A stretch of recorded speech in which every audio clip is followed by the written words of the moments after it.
El doctor Roberto Jiménez Rosique es especialista en pediatría con subespecialidad en oftalmología pediátrica. Además es licenciado en artes plásticas, maestro en docencia y tiene un doctorado en pedagogía crítica. Gracias, doctor Jiménez.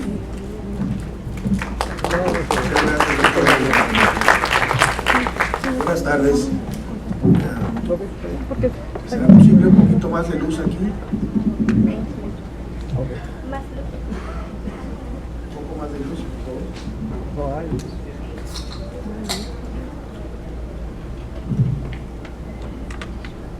Bien, pues quiero agradecer al colegio, Colegio de Medicina Interna de Tijuana y por supuesto al doctor Leonardo Martínez por la gentileza de haberme invitado a platicar con ustedes. Voy a tratar de ser breve, aunque ya tengo armada la presentación, sobre un tema que me parece importante, que tiene que ver con una realidad que a veces minimizamos, no así en el campo médico por supuesto, pero me parece que desde el punto de vista social es sustancial, y si esto es importante para la comunidad, pues tiene que ser también importante para la comunidad médica, ¿no? El título de la ponencia es Arte y erotismo entre la estética, el pecado y la pornografía.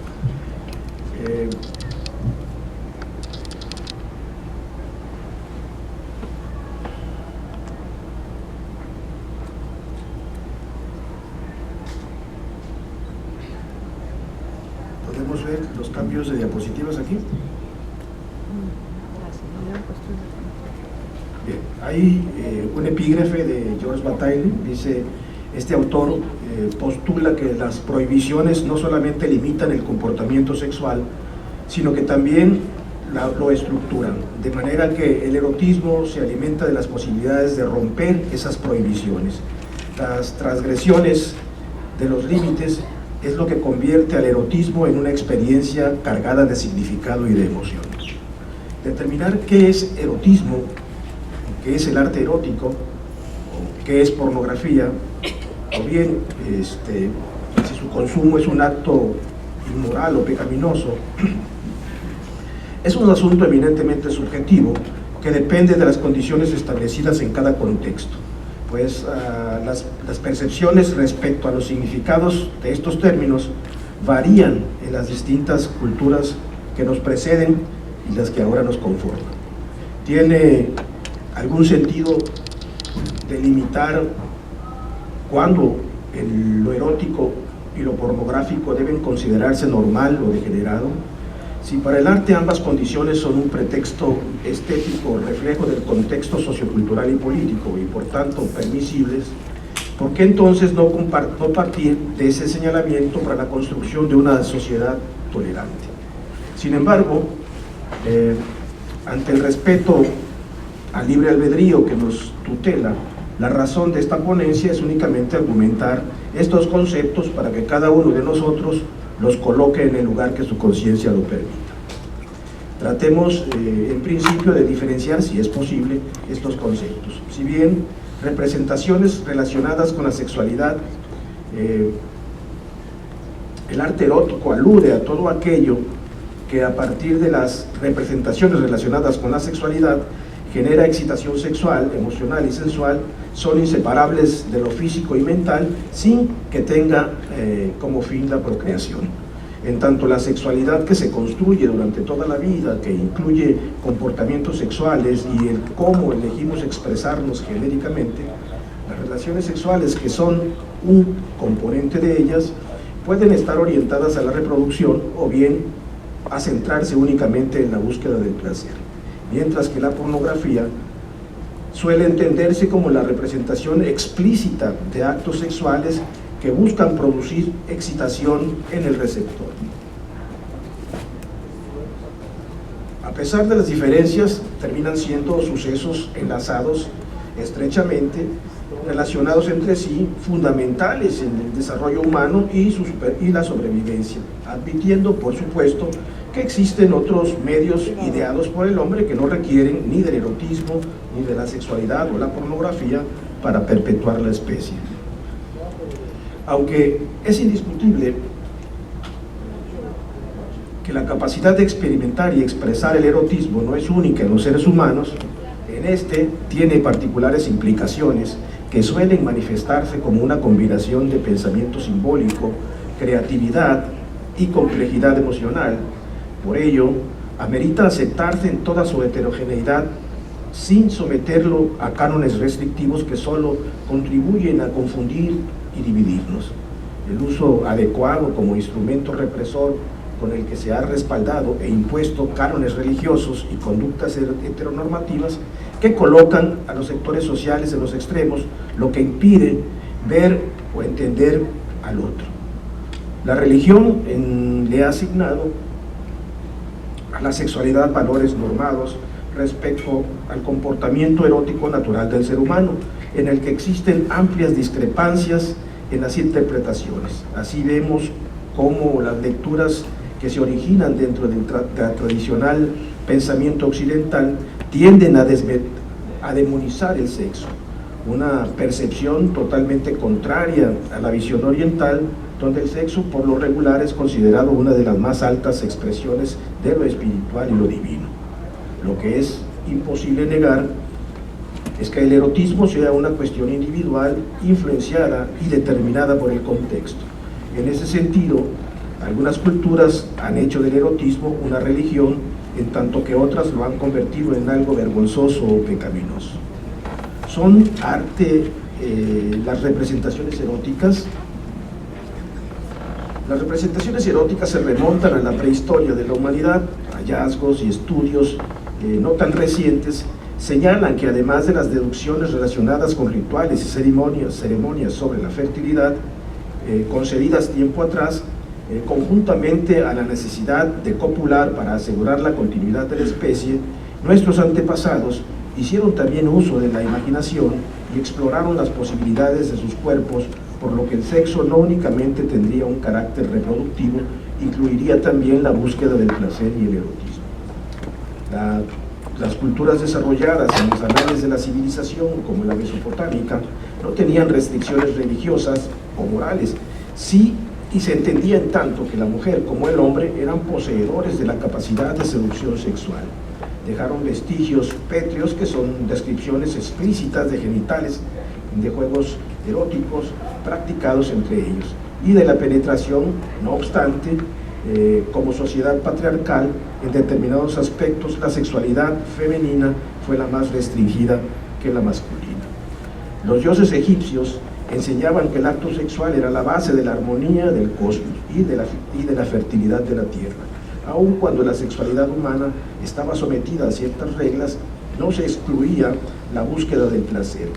Si bien el sexo anal era una de las prácticas más extendidas, era también un recurso común para evitar el embarazo. Diversos grabados muestran ceremonias religiosas casi orgiásticas en las que las sacerdotisas se estimulaban con objetos de formas fálicas. Sin embargo, entendían el sexo desde una visión mucho más pragmática, y aunque no tenían un carácter íntimo, así que pudo ser habitual practicarlo ante la presencia de sirvientes o niños en el hogar o en alrededor de ellos, ¿no? La pasión desenfrenada les resultaba difícil de comprender. Por ello, a los violadores se les reservaba como pena la castración. La cultura griega, una sociedad binaria, patriarcal, en donde la bisexualidad masculina y la pederastia eran respaldadas y entendidas como una institución con fines pedagógicos. Los ciudadanos griegos podían mantener relaciones sexuales con otros hombres mucho más jóvenes que ellos, siempre que lo hicieran con la finalidad de enseñanza y aprendizaje, como parte de la formación moral y cívica de los jóvenes, quienes aprendían del adulto las artes de la política y las virtudes del buen ciudadano. Sin embargo, no estaba permitida la penetración y era sancionada. El adulto masculino se limitaba, se supone, a simular el coito, aunque las ilustraciones eróticas lo contradicen. La penetración anal entre adultos estaba mal vista. En las comedias griegas, por ejemplo, los peores insultos provenían de señalar a alguien como miniado, maricón o erúptoclo, culiancho. Una declaración pues, que invita a entender el menosprecio por esta comunidad sectarizada. En cambio, la bisexualidad femenina, aunque existente, no era del todo aceptada, ya que supuestamente no cumplía una función social como ocurría con la masculina. El caso más conocido son los relatos de la poetisa Safo, de la isla griega de Lesbos, de donde derivan algunos términos específicos de la psicología. Un caso similar fue la sociedad romana, binaria también, heteronormada, que tenía una jerarquía sexual clara. Los hombres poderosos poseían una amplia libertad sexual sobre aquellos considerados inferiores, como mujeres, actores de ambos sexos, esclavos, incluidos niños. La sexualidad romana era mostrada frecuentemente en la vida cotidiana a través de la virilidad, expresa en inscripciones callejeras, en graffiti y señalamientos urbanos, haciendo alabanza de la misma. Una sociedad profundamente machista y muy jerarquizada, en donde los jóvenes varones no debían llegar vírgenes al matrimonio, pues era mal visto y considerado algo de signo de debilidad. Lo que no sucedía con la mujer, por ejemplo. Para las clases poderosas, la virginidad representaba un gran valor social cotizado y cambiable por poder. En muchas otras sociedades y culturas no occidentales, el sexo ha sido considerado como fuente de inspiración para la vida, ¿no? En la cosmovisión hindú, el universo fue creado por el deseo cósmico, ¿no? La sensualidad es parte de lo sagrado. El placer de los sentidos es algo que se cultiva y que es parte de los propósitos de la vida humana y de sus trascendencias. La sexualidad es algo de lo que no debemos avergonzarnos, sino muy al contrario. Para los tántricos, el sexo es usado como un medio de realización, no es ni inmoral ni moral, es amoral. El Islam, plantea Álvarez Morales, concibe la sexualidad como un don divino y su práctica es equiparable a la limosna, a la oración o a cualquier hecho piadoso. El acto sexual es agradable a los ojos de Dios, por eso se debe buscar el placer en sí, tenga o no como finalidad la procreación. El objetivo final es alcanzar la armonía sexual, ya que si se logra, se consigue también la armonía espiritual, lo que redunda en el bien de la comunidad.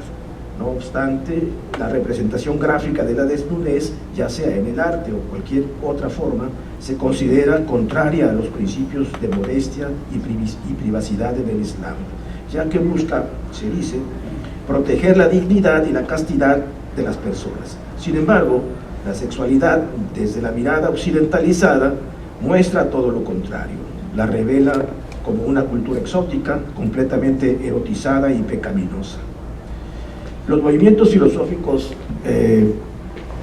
religiosos originados en China concebían el sexo como necesidad básica del ser humano y como interacción cósmica con la naturaleza.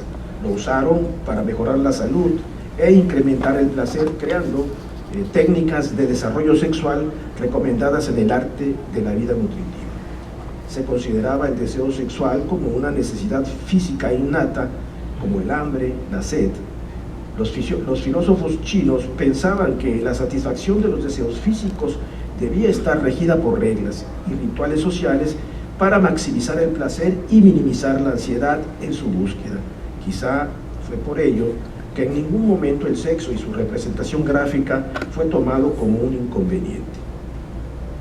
En Japón, la moral sexual está comprendida en el Shito, la religión tradicional, en la que las fuerzas de la naturaleza y la fecundidad son primordiales. Hasta hace muy poco, los actos sexuales no estaban vinculados con la identidad sexual. Las imágenes eróticas pintadas y labradas sobre madera, los shungas, muchos de sus consumidoras eran mujeres, y es probable que también fuesen empleados como guía por los padres que necesitaban algo de ayuda visual a la hora de mantener la conversación con sus hijos sobre el sexo. Fue un ejemplo de libertad sexual que a la mirada occidental solo era equiparable a la pornografía. En la visión prehispánica, el sexo era un elemento central en sus vidas y lo consideraban como una forma de ordenar el mundo. Estaba relacionado con lo divino, la naturaleza y el orden del universo. Ante esto lo podemos refrendar en la masturbación ritual de los pueblos mayas como una forma de fecundar la tierra. considerada por muchos pueblos como un símbolo femenino. Consentían la poligamia, la sodomía, hasta la pedofilia, aunque sancionaban con la mutilación y la muerte el adulterio. Las figuras de mujeres aztecas debían ser sumisas ante sus esposos. Sin embargo, las totonacas y otomíes eran temidas, iban a la guerra igual que los hombres y podían elegir al marido que quisieran. Acciones solo equiparables a las amazonas griegas, solo que aquí era fruto de la imaginación, no era fruto de la imaginación mitológica, sino de la realidad. Las prácticas sexuales en los pueblos indígenas mesoamericanos horrorizaron a la mirada puritana de los conquistadores, así que las figurillas representativas de estas acciones fueron destruidas, pues eran consideradas un fuerte ataque a su moral cristiana. Los ritos y prácticas sexuales estimados pecaminosos sufrieron modificaciones. Los nuevos códigos morales y los severos castigos se impusieron hacia todo aquel que se obstinara a seguir bajo estos esquemas juzgados como aberraciones físicas o diabólicas. Para el cristianismo, cualquier sexualidad que no se circunscribiese a su moral resultaba aberrante. De esa forma se ocultaron las prácticas homosexuales y lésbicas, las representaciones explícitas de copulación o de culto fálico de estas culturas mesoamericanas.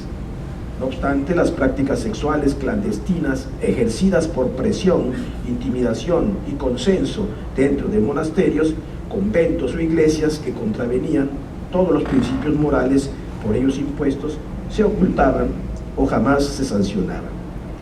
En la Edad Media, en los siglos XIV y XV, hubo periodos más liberales en los que se cree, de lo que uno puede imaginar, en los que se cuestionaba el celibato eclesiástico y cerca de un 30% de sacerdotes vivían en concubinato.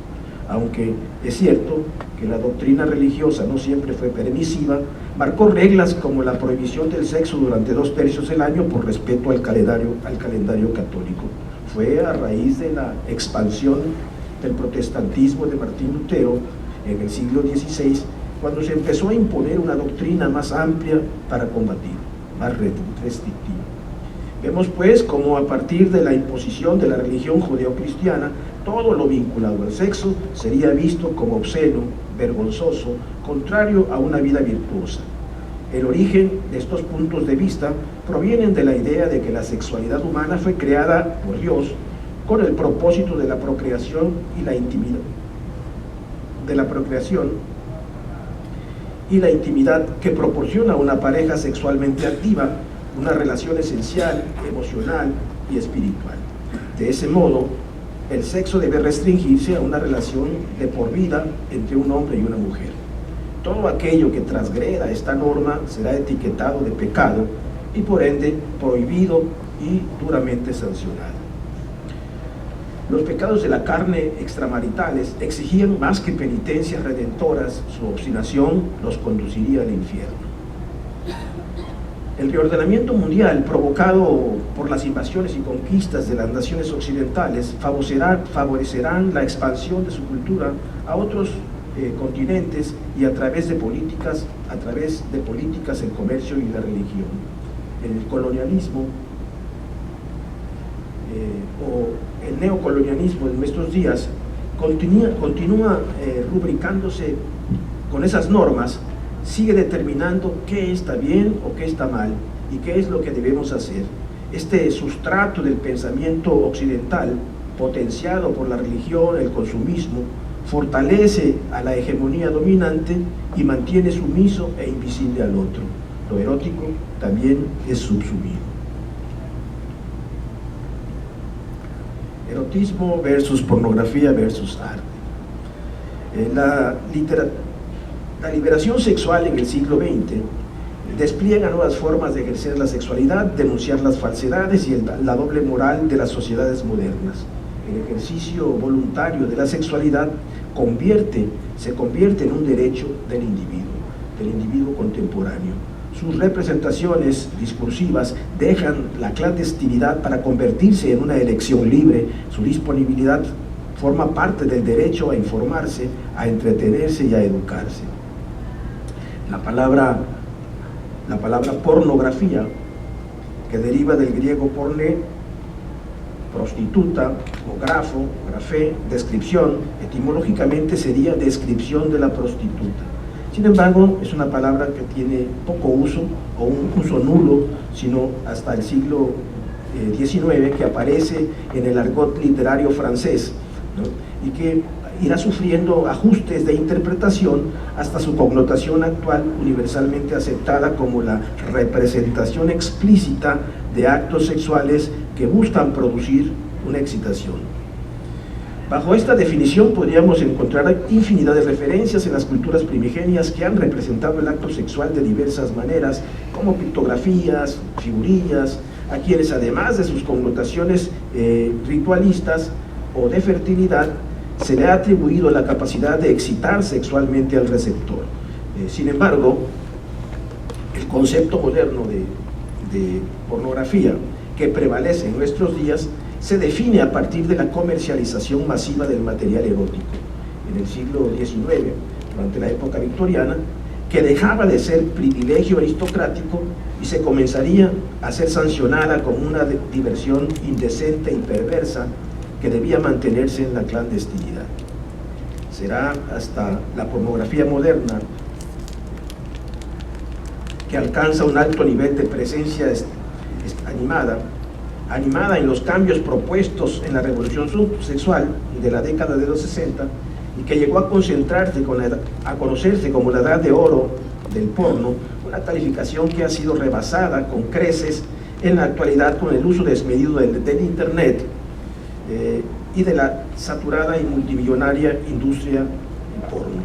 Cabe aquí preguntarse entonces en qué se diferencia el arte erótico y la pornografía, si en ambos casos representan al ser humano sexualmente activo en términos simples.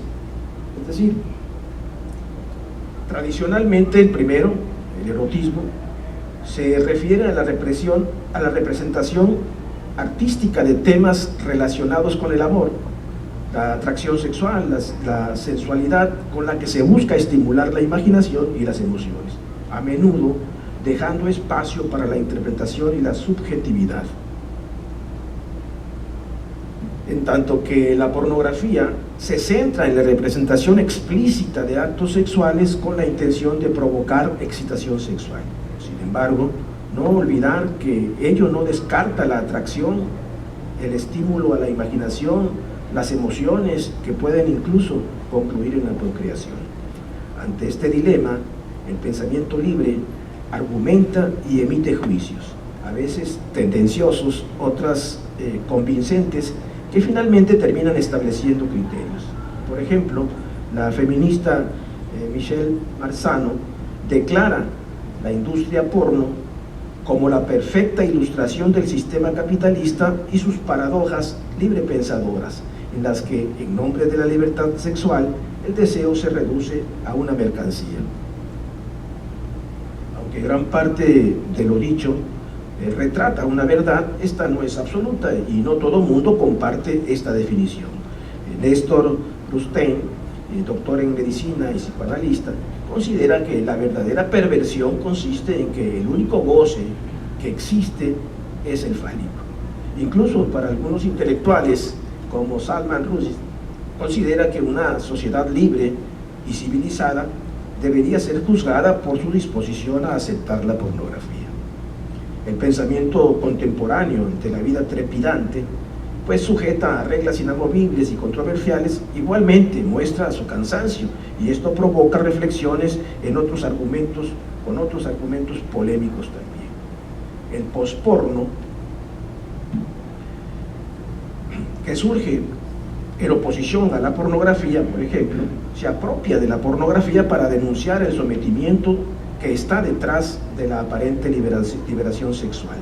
Aparece como alternativa a las representaciones comerciales de la sexualidad. La sexualidad y la pornografía, declaran, deben ser empleadas para incorporar nuevos significados y nuevas funciones sociales de las minorías. A través de expresiones artísticas de todo tipo, Se cuestionan las manifestaciones e intentos de normalización de lo sexual. Se propone la idea del sexo como una categoría abierta, indefinible por naturaleza, para la apropiación de la identidad particular más allá de la censura y los tabúes. Para Paul Beatriz Preciado, el movimiento posporno nos enseña que la pornografía es una noción esencialmente política. No existe leyes y técnicas que definan los límites de lo públicamente visible, restrinjan su distribución y recepción y regulen la mirada. Las leyes que privilegian el goce heterosexual y normalización heterosexual masculino, por supuesto, y normalización de modos de hacer sexo. El movimiento posporno propone una ampliación de la esfera pública pornográfica que permita miradas críticas disidentes. Las tendencias conservadoras en su oposición se desisten de imponer, no desisten en imponer sus razones. Estudios realizados en universidades prestigiadas, generalmente subsidiadas por élites políticas, empresariales y religiosas, afirman las consecuencias nocivas que la pornografía acarrea a la sociedad, mientras que otros estudios derivados de universidades más liberales e investigaciones independientes radicalmente las contradicen. En la actualidad son amplios los estudios y pesquisas que reconocen que más allá de la alienación ideológica, política y económica a la que conduce el consumo de pornografía, su representación sin ocultamiento del sexo también es un discurso generador de nuevas experiencias humanas, de nuevas formas de comprensión de uno mismo. La pornografía es una herramienta para erotizarnos que, bien utilizada y gestionada, no tiene por qué ser dañina. Mejora la libido y al explorar la sexualidad puede optimizar las relaciones de parejas, entre otras condiciones favorables. De ahí que censurar o limitar la pornografía sería una solución parcial y solo conduciría a una mayor represión por los conservadores, afectándose incluso los derechos logrados sobre la salud sexual. Por ello, tal vez la pertinencia de una educación sexual abierta, sin censura, incluyente, en donde el empleo de imágenes pornográficas alternativas y determinadas por sexólogos inclusivos y pedagogos críticos pueda ser un medio para autorrecobrar la sexualidad y alimentar la empatía. En ese sentido, los cambios deberían corresponder también al hombre y asumir esa responsabilidad. Como bien dice el investigador Ariel Martínez, los varones debemos desnaturalizar nuestras identidades y lanzarnos en la búsqueda de masculinidades alternativas, más justas y equitativas. En todo esto, ¿qué papel ha jugado o juega el arte erótico en la actualidad? El arte es una construcción social donde el hombre ha podido fincar expectativas de libertad, de ahí que su relevancia como estandarte emancipatorio, su propia condición libertaria, pues le ha permitido transgredir normas mal establecidas. Esa es su historia, mostrar alternativas y proponer otras opciones. Por eso la permisividad del mismo no debería cuestionarse y reconocerse como expresión humana que es, y en donde el arte erótico juega un papel crucial porque comunica, transmite o expone mensajes, ideas, sentimientos, emociones. No importa que en su contenido encontremos componentes sensuales o altamente provocadores, pornográficos para algunos. La historia visual que brevemente les he venido mostrando aquí es un ejemplo significativo de su aceptación y tolerancia.